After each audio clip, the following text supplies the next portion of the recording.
everybody, and welcome back to the MTG Paper Legacy Discord's January League Finals. So this is actually semifinal number 2. This is between Evil and Tensai. So PokePile versus Cephalid Breakfast. I am PresBOTW, joined here by my co-host McDiff. How's it going today? Going all right.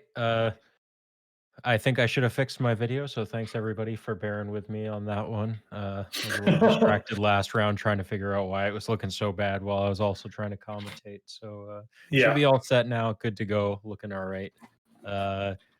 Prez, this should be an interesting matchup. PokePile and Cephalid Breakfast. Yeah, I'm not gonna lie. I was absolutely scared to death of anyone who wins this matchup playing them in the next round. Cephalid Breakfast is a very fast, resilient combo that tends to. I don't interact very favorably with it, and PokePile is a very, very, very powerful Dreadfort Arcanist deck, and that's the type of deck that really stretches Painter's ability to blast stuff, which is part of the strength of the deck. It really stretches it thin. Yeah, there's a reason there's so many trophies behind it online. Yes.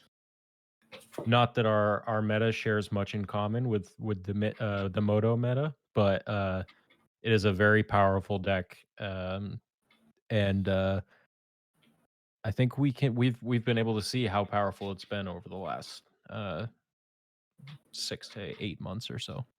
Yeah. Of note as well, HD Fox, one of the biggest differences as well between playing on the paper meta versus the online meta is your very game action intensive combo decks work very well here. Like, Eggs, Alurin, Cephalid Breakfast, Bomberman. They work very, very well in paper because of the ability to shortcut a loop once you can demonstrate it's repeatable. Yeah, not having to go through the clicks of clicking Bomber or clicking to get the Lion's Eye Diamond back 400 times. Yeah, exactly. Yeah, then not having to make the white mana, pay the white mana, cast a spell, wait for it to resolve, then crack it again, choose white, do that until you have enough white mana that you can generate the other color of mana you need and repeat the process. So it's definitely much, much, much easier to go deterministic in paper with these very game action intensive combo decks. So for example, as well with Tensai's deck here, the reattaching Shuko 800 times in a turn, that's really hard to do online. But all of that is an excellent reason why you should join the Discord. Putting a link to it right now in the chat. You can come over and jam some Paper Legacy. We are a proxy-friendly server. We are a fun-friendly server. We do events for the fun of it, and that's one of the things that I love the most about it. So come out. Yeah, and we also just broke 1,900 members this morning as well, which is fantastic. So thank you everyone who's joined up in the past couple of days. We've had a huge influx of players in the past 35 hours. So yeah, come print out a deck and jam some Legacy with us. You'll find me looking in the LFG channel quite frequently. So yeah. And so joining us in the chat now.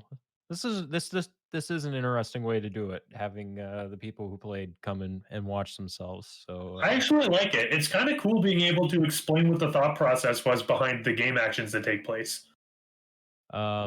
So looks like things are going to start getting rolling here with Tensai and Evil. Evil, one of the new mods on the channel. Yes, Tensai. No spoilers in the chat. Not that you would. I know you're here for a fun time. Tensai currently the top of the invitational leaderboard. Yes, Tensai has been absolutely crushing it in terms of the invitational leaderboard. So, on that note as well, the invitational is on February 6th. It's coming up fast. And also, of that note, with this being the league finals, that means that the last event that you can score or get points to qualify for the invitational will be this upcoming Saturday, January 30th. So we'll be hosting a standard Legacy tournament this Saturday, and then that will be your last chance to get points for the Invitational. So very best of luck to anyone who's on the bubble trying to break your way in, or anyone who's trying to cement a specific seed. If you're like me and you have absolutely no chance and you just want to come out and jam some games with something ridiculous, you might see me with some spice out there this Saturday. Yeah. Yes. Normal Legacy. Let's go with that, Cathor. Yeah, not standard Legacy. But yeah, no, and that's just it too. Is even if you're not there, it's a good time. Just come and hang out, free entry.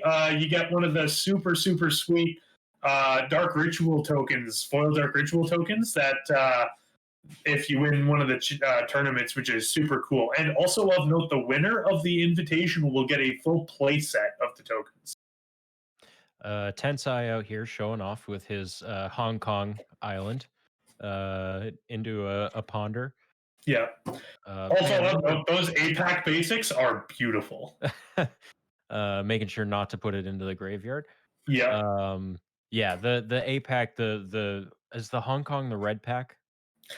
I'm actually not sure because I don't have APAC.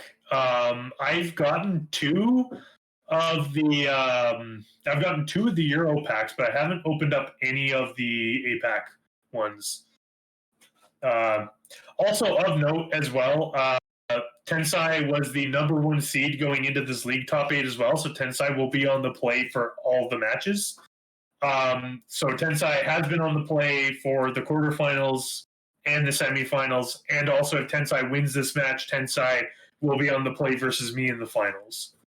So Tensai Underground Sea into Aether Vial, assuming that he either found the Aether Vial off of the ponder, his draw. Well, no, because he didn't shuffle. So finding the Aether Vial off of that ponder, which is definitely going to be nice here because the Aether Vial affording him the opportunity to get his combo online without a counter spell interfering is going to be huge. Yeah, exactly. Another thing of note too, Evil is the #4 seed, so no matter what, I'm going to be on the draw for the finals. I was 9th seed going into this out of 12, so. Well, that's one of the things that I feel like I remember you saying to me at one point is that Painter is a 3-game deck. So yeah, more often than not, you're lower seeded because of the fact that you've got to pretty routinely win 3 games. Yeah, and that's not necessarily a bad thing. I think part of the reason is that there's a lot of times where sometimes you can just get a really fast blitzy game 1, and then in that particular case, you can go around. However, Painter's one of those decks. Similar to Cephalid Breakfast in this case as well, where it's not a very common deck. Sometimes people just don't know how to play against it in a sense. And that can win you a lot of games when your opponent doesn't know how to interact properly. I know in Painter's case, it's more of just it being a tier 2, tier 3 deck compared to being hard to play, like, say, Cephalid Breakfast is online, and that's why its representation and showing is so low. But that being said, it doesn't make the deck any less good. And this is Tensai's pet deck as well. Tensai has been on Breakfast for as long as I can remember. Tensai definitely does a good job showing us why it's not a bad deck, because very frequently shows up with it, very frequently shows up winning with it. Yeah, Tensai has been many very high-end showings in our tournaments lately. And again, Evil as well, I believe, is also qualified for the Invitational. Both these players are, which is super impressive here. So in this particular case, Evil's trying to, get every additional point he can, trying to, secure one higher spot in the seeding. Tensai is so far ahead that it's just, he just wants the league champion title. Tensai cracking the delta here. Yeah. Yeah, Oliver, that's a good point. Yeah, I thought the deck was a meme before I watched someone good with it pilot it. Yeah, it's a pretty good point. There are some decks that would qualify as a meme by a lot of people, but it's when someone knows what they're doing, holy cow, then they can really show up with a deck and just absolutely crush a tournament with it. And here's that super beautiful APAC Graveyard Swamp. I don't know much about a lot of the APAC lands, but I know this swamp and I know I want it, even though I don't have any. Tensai right in the sweet spot here, mana wise. Yeah, Gonna take that vial up to 2, so uh the vial for the um Stoneforge Mystic gets Shuko. Now there's white man on the battlefield as well, so getting the nomads and the cephalid illusionist. Tensai has the potential of going off all in one turn now. yeah. Also, just for anyone who's curious here as well, at the time that this was recorded, so this is a recorded match. Evil, it was probably about, I want to say, 9 o'clock for Evil, and it was probably past midnight for Tensai. You should probably go to bed, but at the same time, thank you very much for being here with us tonight. Yeah, so again, Tensai's from Dubai, Evil's from Germany, and it's very late at night when we want to record these. Like, it would be 1 o'clock in the morning when Evil's supposed to try and play his match. And that's a very rough time to try and play a finals match when you're that tired. Yeah, uh, Tensai though, Oh, always showing up, always here, always well past my bedtime when he's out playing. yeah, Who am I kidding? I don't go to sleep. yeah. 5 Tensai is a.m. playing at That's 5 a.m. brutal. Yeah. That's brutal. Yeah, and Charvel, that is a good point, actually. The printing of Thassa's Oracle did a lot for Cephalid Breakfast. Same thing with Doomsday. Doomsday, after Sensei's Divining Top got banned, was basically dead until, what's that card? The 4 mana red thing, Experimental Frenzy. It was basically dead until that, and even then, it's still not super consistent until Thassa's Oracle came out, and now Doomsday can just absolutely clean up. It's so hard to interact with that. The existence of DDFT DDFT and the experimental or frenzy doomsday and Entombsday for that matter they're still out there. If you're curious about any of them, the Doomsday Discord is more than happy to talk to you about those as well. They're Yeah, a great bunch of folks over there. yeah. Also, just I was just thinking about it too. We haven't really gone over much of what's going on Evil's side there. Evil's up to 3 mana now. The Dreadhorde Arcanist, and of note as well, that Dreadhorde Arcanist has already flashback a preordain. So this is getting really bad, and like in terms of the amount of value that he's generating. In Tensai's case, you can see how rough it is right now having to cast this Thassa's Oracle, which is almost kind of a problem because even if Tensai does manage to assemble the combo, unless he has a way to kill this Thassa's Oracle and put it into the graveyard, Tensai can't actually win with the combo. Now, that being said, Tensai is on a variant I like to call Breakfast Blade, whereas that it also has a Stoneforge Mystic package and has a very good pivot shift to a Stoneforge Mystic beatdown plan, True Name Nemesis, stuff like that. So you see Evil actually firing off a lightning bolt there at end of turn, mainly to kill the Thassa's Oracle, which I like, but at the same time I kind of don't. I'd almost like to send that upstairs, I think, just because that, again, Tensai needs a way to get that Thassa's Oracle into the graveyard in order for the combo to work. So by putting it into the graveyard with the Lightning Bolt, you basically solved one of Tensai's potential problems that's coming up.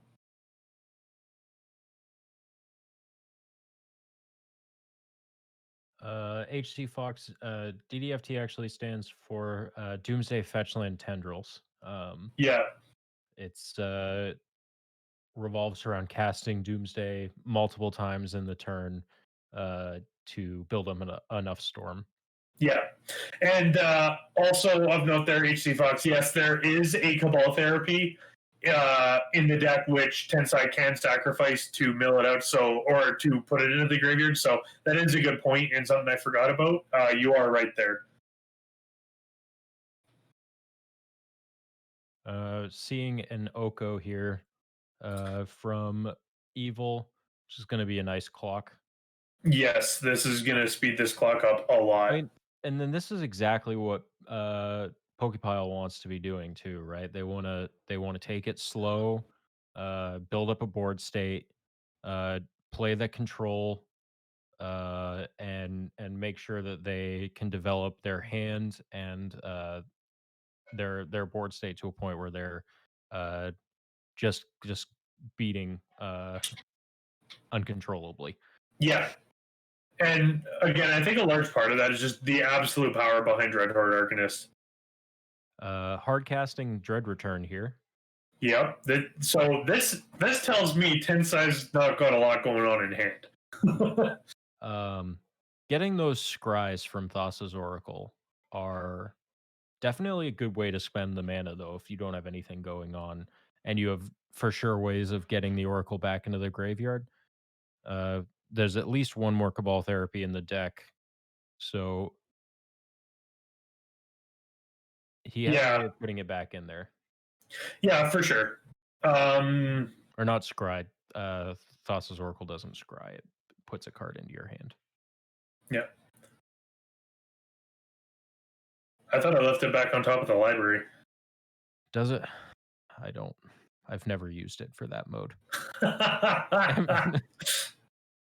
Every time I've ever cast, it's been, does it resolve? Do you lose? I don't know. Yeah. On that note, too, I know I've said this 1,000 times. I really don't like the way that Thassa's Oracle is templated. I think if Thassa's Oracle said if your devotion to blue is greater than the number of cards in your library, you win the game, I think I'd be fine with the card. But because it says it's turning his Astrolabe into an elk and doing some beats, which is beats bolt the elk, the vile elk. Yeah, the chain lightning, yeah. And then crunching in for 4 here. Yeah. Like I think if it was like the fact that it's less than or greater than or equal to, I think it's kind of rough because it basically punishes anyone who doesn't run Stifle, because as soon as you have an empty library, if it resolves, you lose, period. And there's no way to reduce the devotion to 0 to try and get back or whatever else. But anyway, we see an Uro here out of Wrath, evil. Titan, nature, wrath, nature. Uro of hateful things. What was we were casting the other day, and someone had called their deck like Simic Ramp or something because it played Uro. Yeah, that's a pretty catch-all statement, but yeah. So the amount of value this Dreadhorde Arcanist has generated is absurd. Like, especially in this particular deck, because like the thing that's weird about Pokepile is the fact that it's like, what are the ridiculously scary things about Rug Delver? You know, you get Delver, that's a pretty stock standard thing. The scary cards in the deck are Oko and Dreadhorde Arcanist. So why don't we take those two scary cards and build a deck around those? And that's basically what Pokepile is.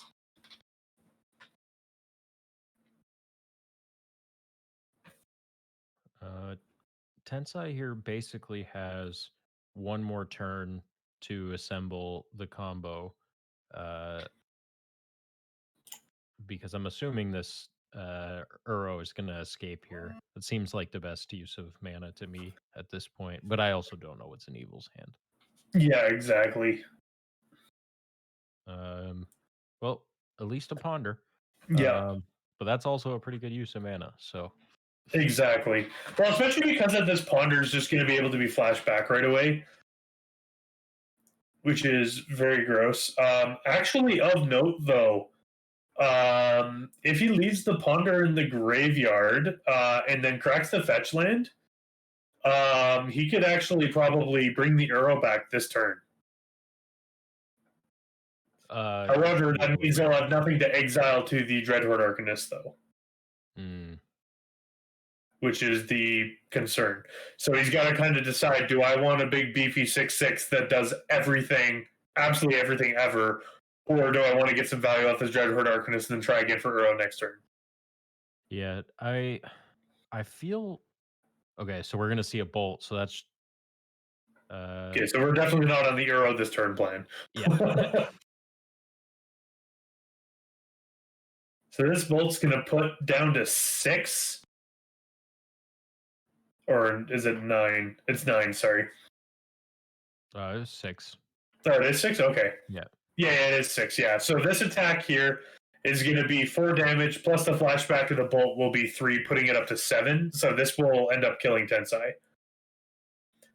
So bolt Tensai back.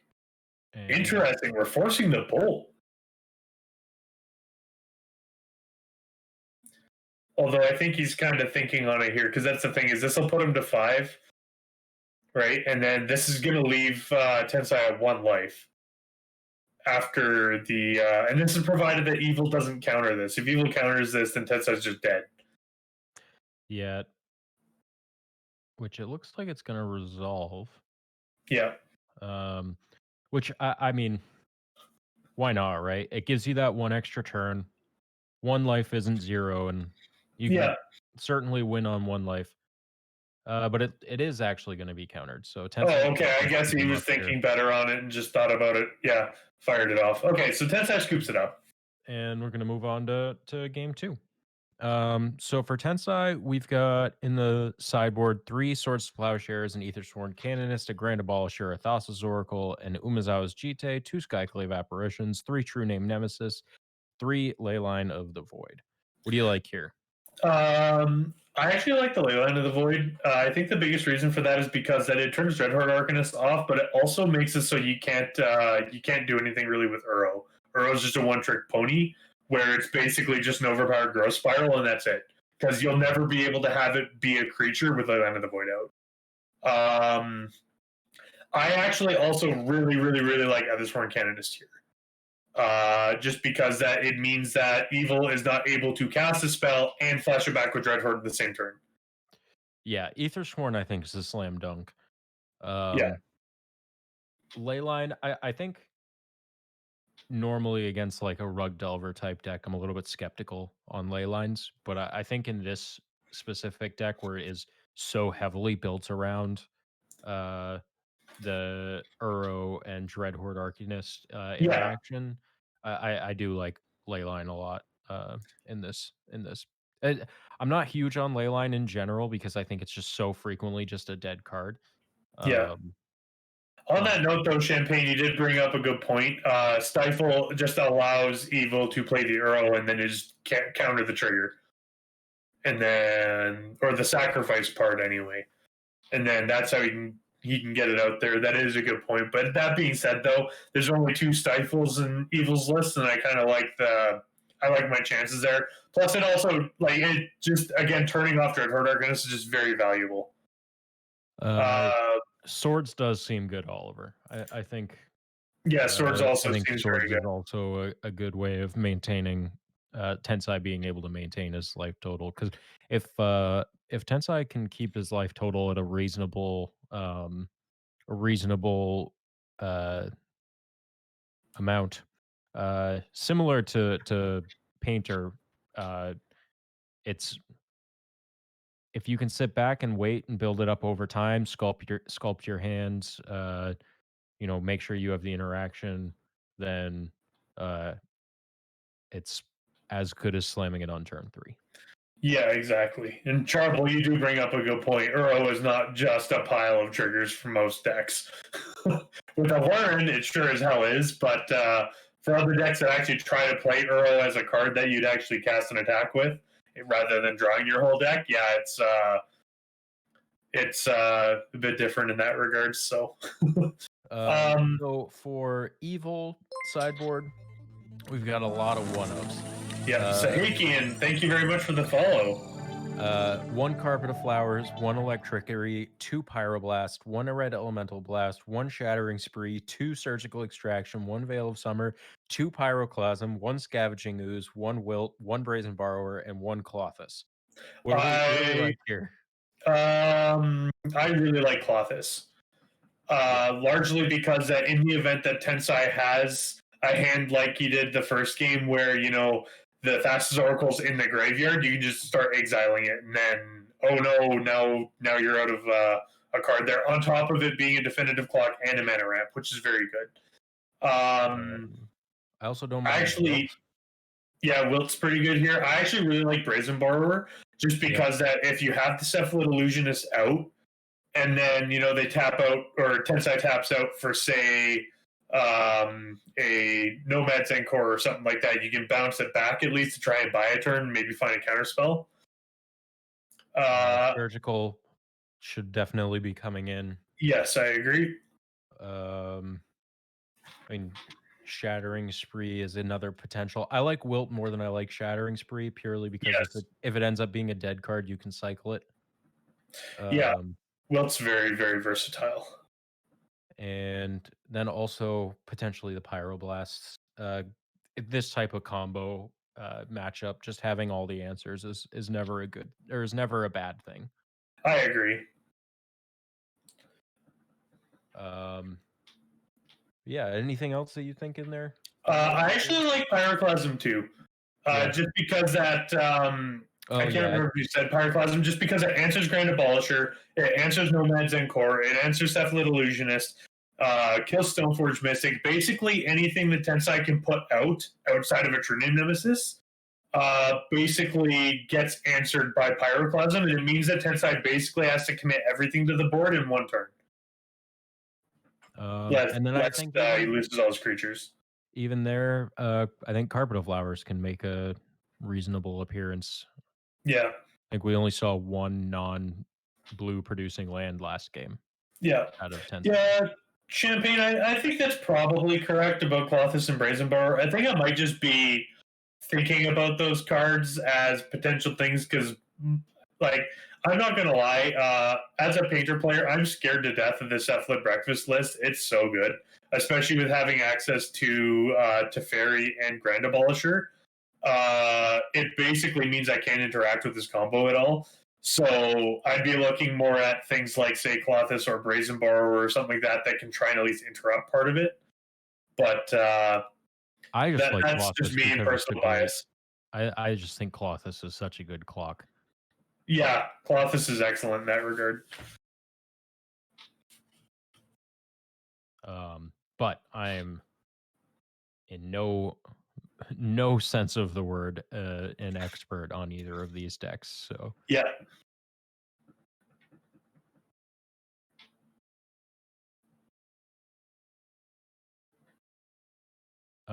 So if you are just joining us or have just recently joined us, we are the MTG Paper Legacy Discord.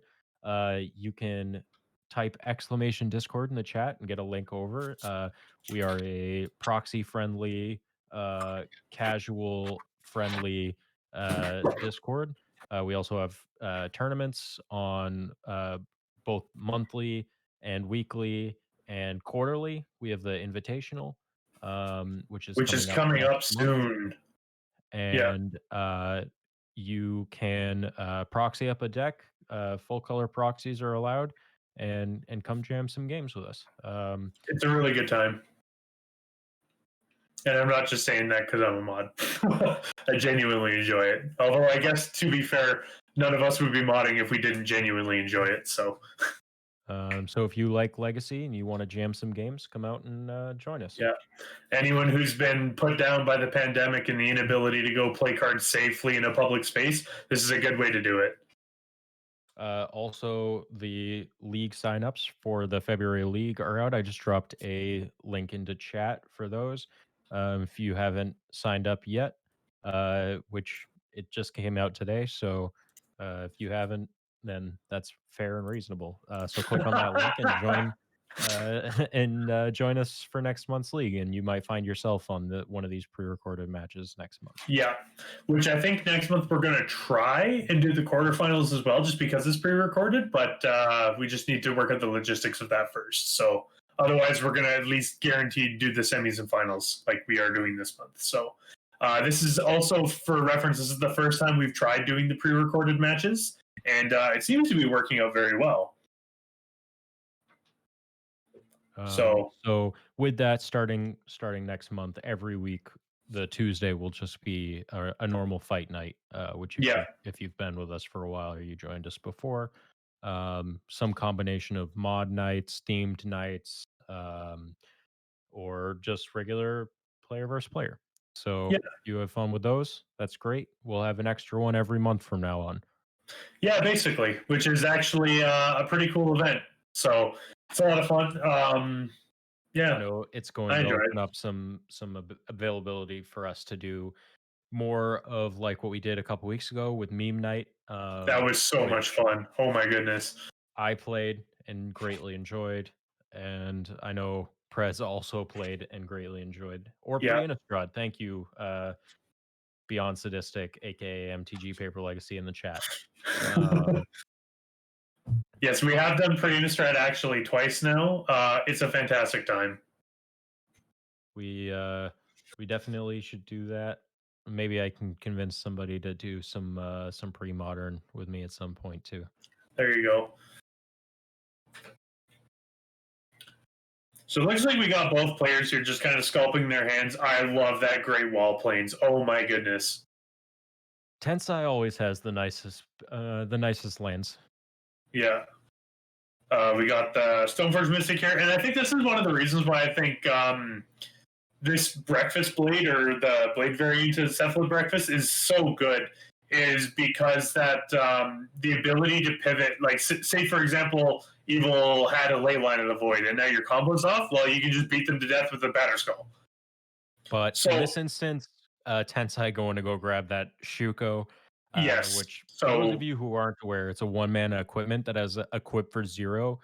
Gets equip creature gets +1/+0.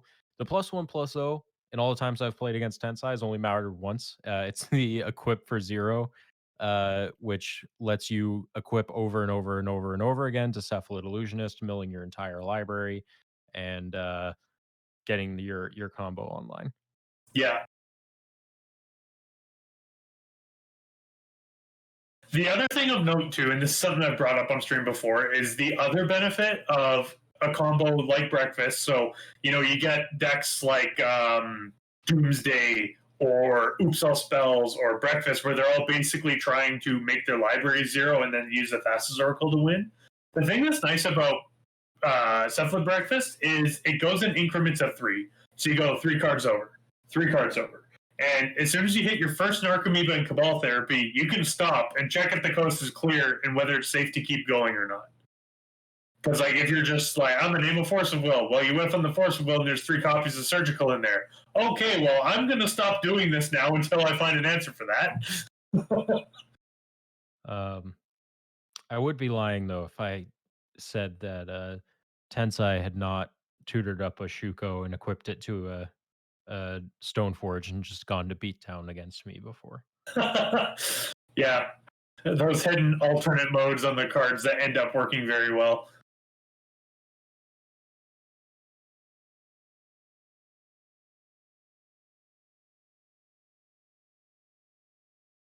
So from Evil here, so we're just pondering away again. So this is 2 cantrips from each player so far.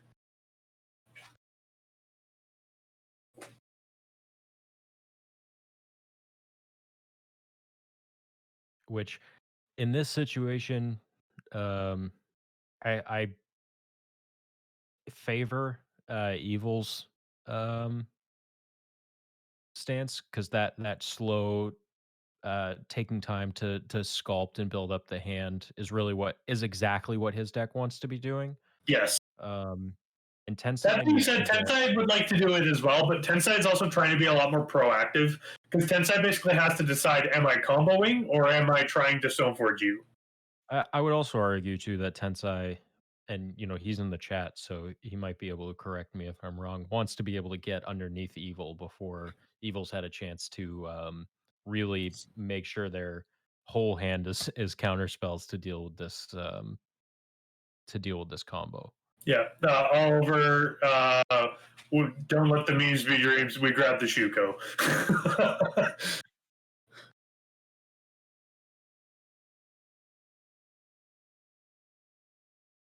And okay, so here's another case where the Shuko is actually pretty good. So True Name Nemesis is an absolute brick wall. It's immune to Oko. It can't be blocked by anything. You can't deal with it with Pyroclasm, so we're actually just going to get a Veil here for value. So we're just casting the Veil just to draw a card. It's all it's doing is cantripping. Yeah, because notably, True Name Nemesis, you don't have to Oh, target anyone. oh, never mind. No, that was in response. Yeah. Going Veil of Summer, it resolved, and then Pyroblasting the True Name Nemesis. Oh my goodness. Oh. Pyroblast doing work. That was hype.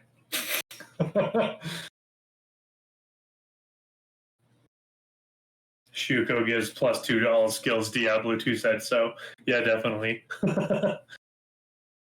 And Uro here, yeah, which is a really good clock to have online, and it could potentially come down as early as next turn if we've got another blue source here.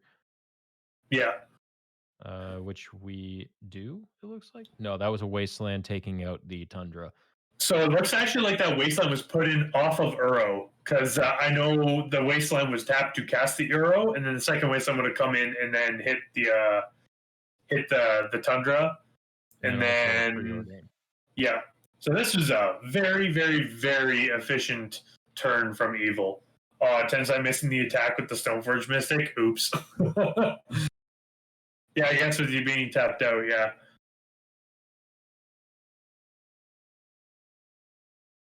Unless you're running the super secret tech of Simian Spirit Guide, Elder Spirit Guide, Manamorphose, and to do something, which would not recommend. It's a very inefficient use of your cards. You get to draw a card off of that. That is true. That is true. So it's not all lost, but you're still paying 3 cards just to filter mana. Sounds fine.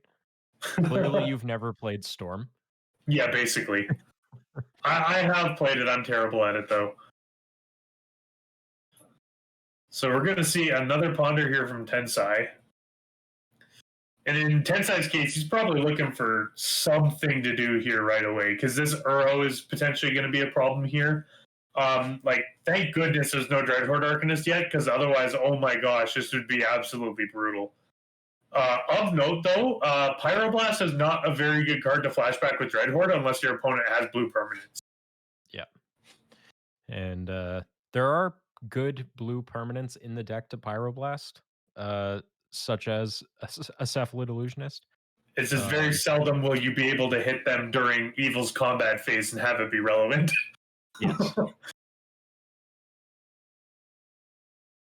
Like a Jason Mind Sculptor would be an absolutely fantastic hit for that. However, there are no Jaces in Tensai's list, I do not believe. No, there are no Jaces there. Of note as well, Teferi will not allow you to cast the Pyroblast either, because that you're casting it at instant speed, because it is on the Dreadhorde ability or Dreadhorde Arcanist's ability, which means the stack will not be empty when you go to cast it. It's actually a really good. The mana to escape Uro. Yes. Can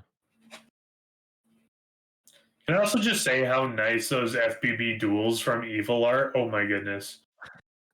One of the benefits of living where they were released, I guess. Yeah.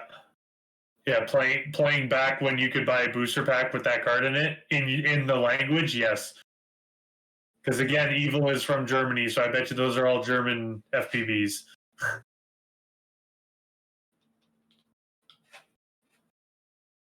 Trouble, I am like 99% sure that they're real. So this has been a very strong turn for Evil. We've got Oko in the and Dreadhorde, which absolutely windmill slam that swords. Yes, 100%. Let that thing live. Yeah. Especially with a graveyard that stacked right now. There's 2 copies of Ponder, the Pyroblast, a Veil of Summer, and then a Preordain in there. That Dreadhorde Arcanist would gain you so much value. Yeah, Catho, that is a good point. Yeah, when we were talking with Evil earlier, he said the most expensive duel he's ever bought in his life cost him 40 euros. I wish, man.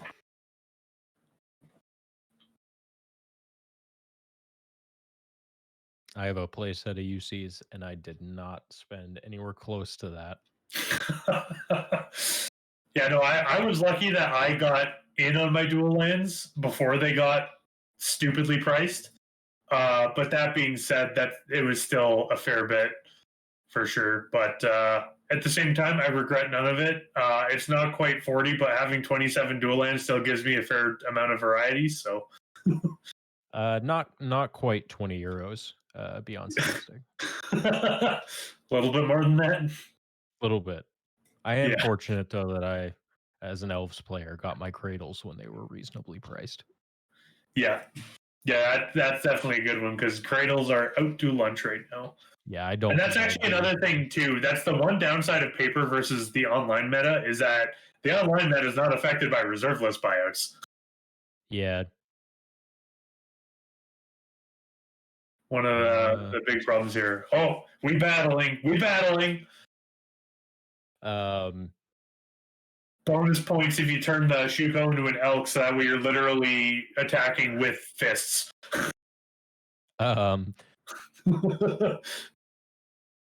Yeah, no, I think if I had not already been an Elves player during this most recent spike, I would not be becoming one. And there's the illusionist. We have a combo. We have a combo assembled. Yes, there is a daze. Yeah. Tensai, I can't imagine that putting this illusionist down without backup. Yeah, we're seeing a force back. Yeah.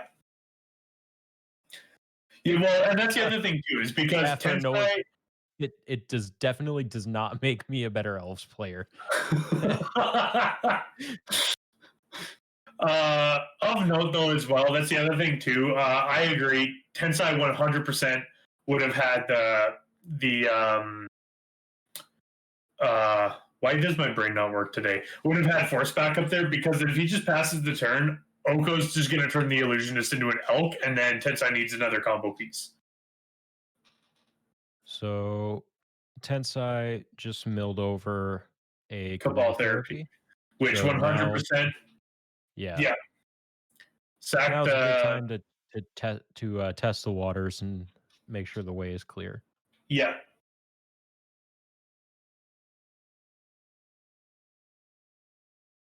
Oh, Evil's just scooping it up. Yeah. I think that that is fair because these were still timed matches, I believe. You did surgical extraction on that Cabal therapy there, Tensai? Oh, nice. So yeah, that's a good thing as well. And that's one of the bummers is that we don't have a table spotter with these recorded matches. So we don't have the answers of this card targeted this or this card named this one right now. So yeah, and that's the other thing too, Oliver, is that the league finals, what we could do is that, they don't need to be timed. Especially not the finals anyway. But yeah, they don't, like, especially because you need to have a definitive winner, and if you have a time limit, then it just goes to a draw. And I think that's one of the other things too. Is the reason why we have the time limit on Fight Night is just so as that way, people can make sure that we get the rest of the rounds in. But yeah, no, that makes sense. For some reason I thought we had done that, but anyway, Mr. Jack Dax confirming that it was surgical named off of the Cabal therapy. Yeah. So back to sideboards here for Evil on the aptly named, and this is directly from MTG Goldfish, Shingeki no Kyojin, which stands for Attack on Titan. 1 Carpet Fires, 1 Electricity, 2 Pyroblast, 1 Red Elemental Blast, 1 Shattering Spree, 2 Surgical Extraction, 1 Veil of Summer, 2 Pyroclasm, 1 Scavenging Ooze, 1 Wilt, 1 Brazen Borrower, and 1 Clothis God of Destiny. We did see the Pyroblast and the Veil come in. Is there anything else you'd change? The only thing I can think of is if Evil took out Days being on the draw, bringing Days back in being on the play. Yeah. Is really the only change that I could foresee being made. Yeah, but we also know though that Evil did leave the Days in on the on or yeah, because I know that Evil tried to daze something, and then that ate the. Sorry, he tried to daze the Cephalid illusionist, Right. which then ate the Force of Will. But that would be the only, I think, real change that I would even consider if that had come out. Yeah, I've always. I'm a bad sideboarder whenever I'm playing other decks. I 9 times out of 10 never board days out on the draw just because that A, I'm bad, and B, just converting a daze past turn 1 or 2 feels so good. Plus, the other thing too is that there's a lot of times where people might expect you to board it out on the draw, and then you can just hit their turn 2 play. Like, yeah, you may not be able to hit the Delver, but if you can hit the Dreadhorde that follows it, that seems not bad. Yeah. MTG Paper Legacy, aka Beyond Sadistic, in the chat, making the point. I normally do the same thing. I'll take out 1 or 2 of the dazes on the draw, and then bring them back Yeah, in. But I I could never definitely take see out that. all of them. Yeah, I've seen so many times where games are won by someone tapping out completely, not expecting there to be a daze. They just pay 2 mana, force spike you, and then they're like, "Oh no!" On Tensai's side, 3 Swords of Plowshares, 1 Ethersworn Canonist, 1 Grand Abolisher, 1 Thassa's Oracle, 1 Umazao's Jitte, 2 Skyclave Apparition, 3 True Name Nemesis, 3 Leyline of the Void. We saw the 3 True Names come in. Anything else you would change about this? Um, Oh, and we also saw the Swords of Plowshares come in too, which I 100% agree with as well because of the fact that Dreadhorde Arcanist is just an absolute beating. do you think Jitte comes in?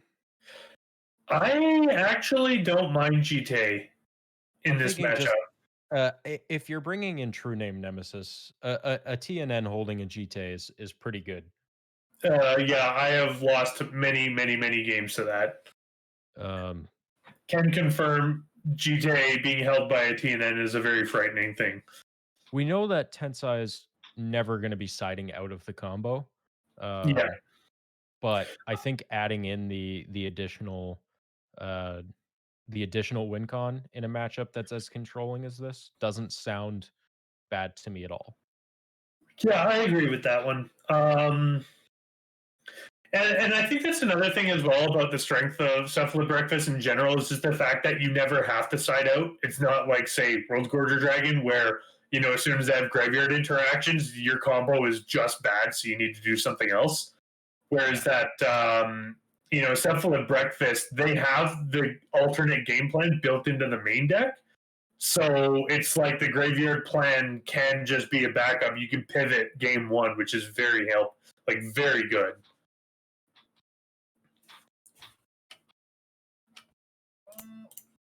Looks like we're taking some mulligans here. Yeah. Tensai's keeping is 7, looks like.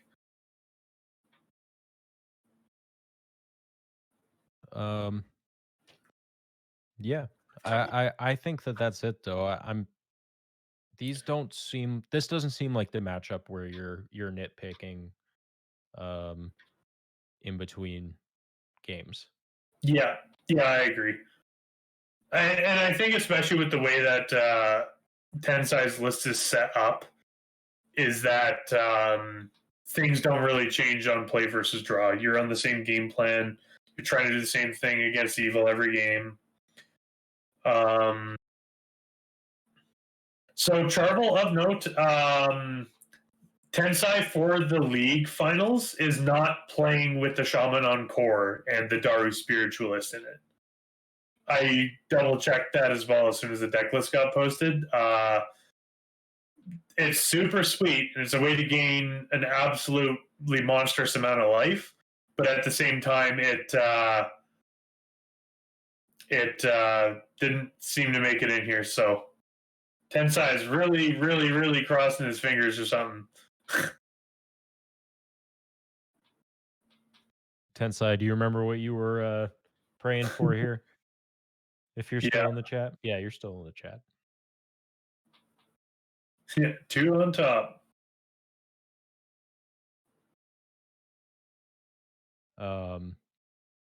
Unless you're hoping for a mulligan or something like that. Every once in a while, you just gotta have that the gentleman's Malta Zero. Yeah, exactly. Praying for another mull. There you go. Oh, we do see the ley line come in. So, uh, yeah, we were talking about this in between the first and the second game. I do think in this specific matchup, as opposed to like a Rug Delver matchup, The ley the line's um better. the ley lines is better. Yeah, I agree. Like the compared to a regular Rug Delver matchup, because the thing is that the threats out of Rug Delver, like you can just be like, okay, I'm gonna Hooting Mandrills or Tarmogoyf or Delver and ignore your Leyline for the Yeah. Arcanist, right? Whereas that in this particular case, you have Arcanist and you have Uro, and then you have Oko as your threats. So you're relying on Oko for the rest of the game now, unless you have an answer to this Leyline of the Void.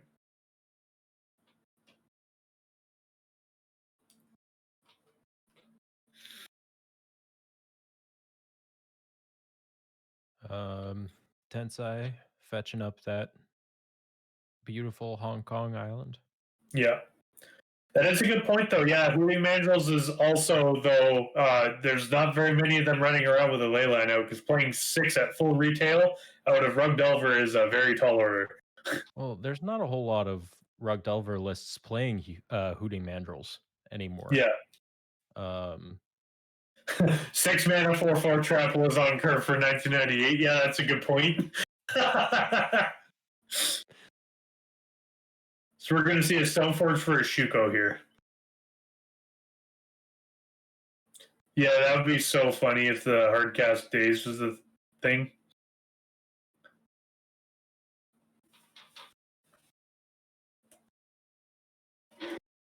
Ooh, pardon me.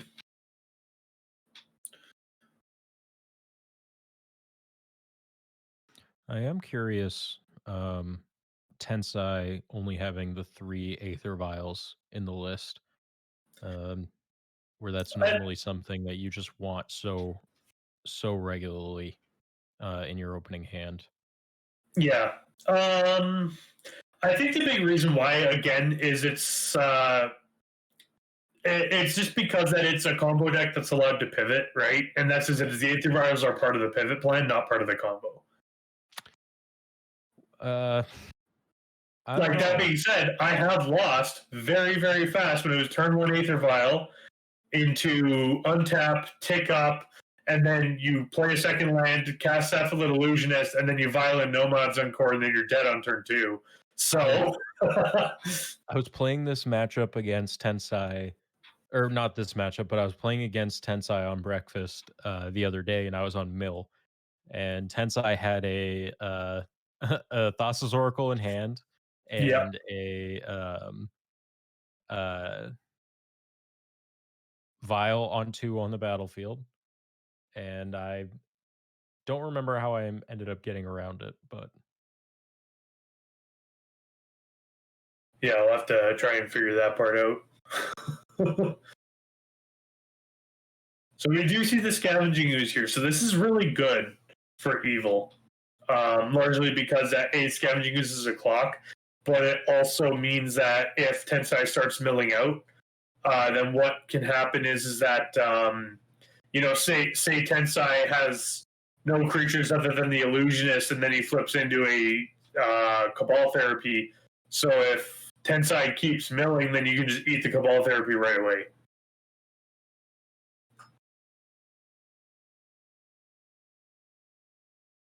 And looks like we're going to see a swords. Yeah.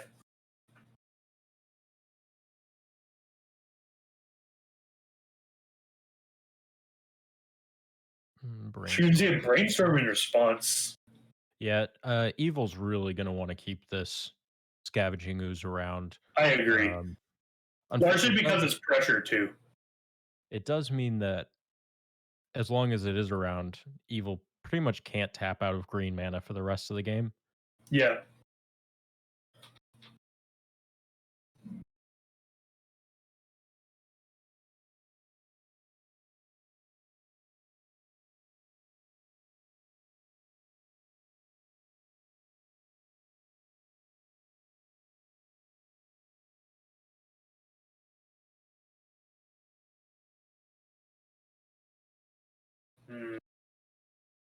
Getting some real tanking going on here. Yeah, definitely. Oh, we're still resolving the brainstorm. Oh, goodness. And then I imagine Evil wants to do something with the mana, because otherwise you'd probably just want to eat the Stoneforge Mystic and then at least just go up 4 life in that regard.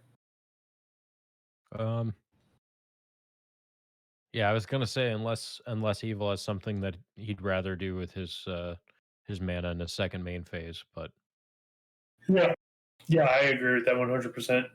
But it didn't look like that was the case. Yeah. So, Lady Vito's asking what's on my shirt today. It's one of these funny ones. Yes, my cardboard is Ensure Legacy, which is a fantastic shirt. It's a lot of fun. I was given it as a gift very recently, and I thank them a lot for it. It's wonderful. Yeah, I have the one that is about elves. Yes, those shirts are super funny. There's always more mana. Yeah. That's a good one. So we're going to see the Shuko here. And then are we going to see the Illusionist? Oh, goodness. Oh, goodness. Does Evil have an answer for this? Pyroblast. I have a hard time believing Tensai slams this without an answer. Yep. Yeah. I think that's exactly what I said last game. Yep. And I vaguely recall talking with them about this this match, and basically what happened was that the Illusionist came down, countered with a Pyroblast, and Tensai basically asked back, how many cards in hand? This many? Oh, okay. So Pyroblast, force the Pyroblast, force the force. Oh my god! This is a stack. And I think that leaves Evil without any cards in hand. Both players are hellbent right now. Both players are hellbent. Unfortunately for Evil, Tensai's hellbent is a little bit better. Yes, exactly. Yeah, being hellbent with actually having a board is good. So looks like we're going to see a combo demonstration here, I think. Yeah, so 3 cards at a time, then repeat the process. And of note as well, doing this with Shuko is sorcery speed. There's no way to do this in response to anything else like Nomad's Encore, because if you try to kill the Illusionist, you can just activate it again.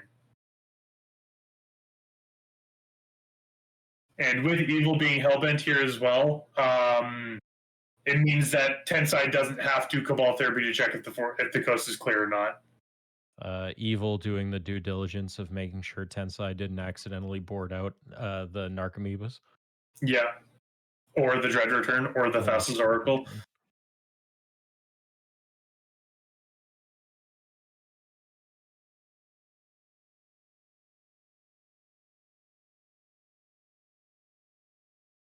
Was one of the Narcomoebas missed?